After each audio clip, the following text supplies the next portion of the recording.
Good day to you all. Welcome to this presentation on the transportation of oxygen and CO2. So let's sort of make a start straight away. I'm going to draw in here a very rudimentary drawing. Oh, goodness me, that's not so good. Of an alveolus. Okay, that is the singular of the plural alveoli. So, of course, this is one of those kind of air sacs deep in the lung that we know gaseous exchange or the exchange of gases takes place.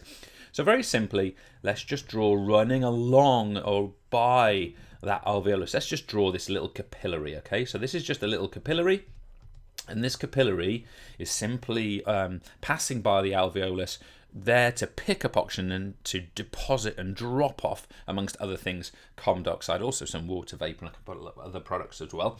But what we want to be thinking here is that inside this alveolus, we've taken sort of an in-breath, perhaps it's during exercise, and amongst other things, we have lots of oxygen inside this alveolus, So they're the sort of conditions within the alveolus themselves, but I also want to draw in here the movement along of a big red blood cell, okay? So red blood cells are sort of shaped like a disc, okay? So I've vaguely managed to picture that for you, albeit in my rather scrawny drawing style. But along on these red blood cells, we have huge numbers, I mean literally millions of hemoglobin proteins, okay? So on this red blood cell, we have this 4-protein molecule for hemoglobin. Okay, I'm just drawing it way bigger than it would actually be, but it's on there.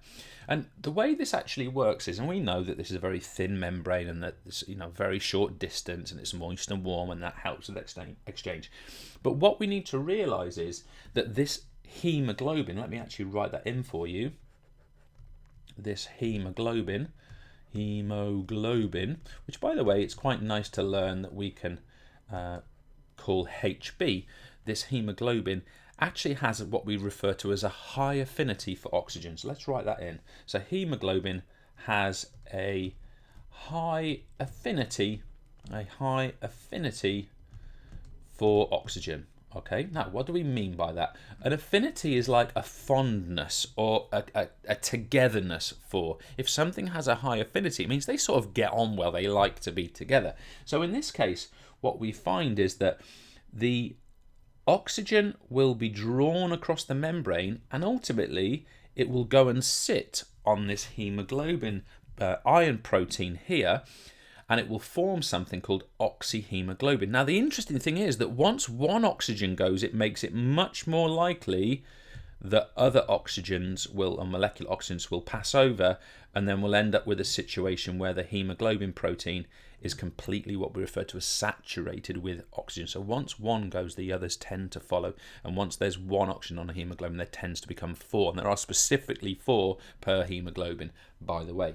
So what we get in this case is that we get, let's do it like this, we get O2, and if we add that to this, let's call it HB, we'll challenge you to remember that formula. If O2 is added to HB, it becomes, not surprisingly at all, it becomes H, that was meant to be red, it becomes HbO2.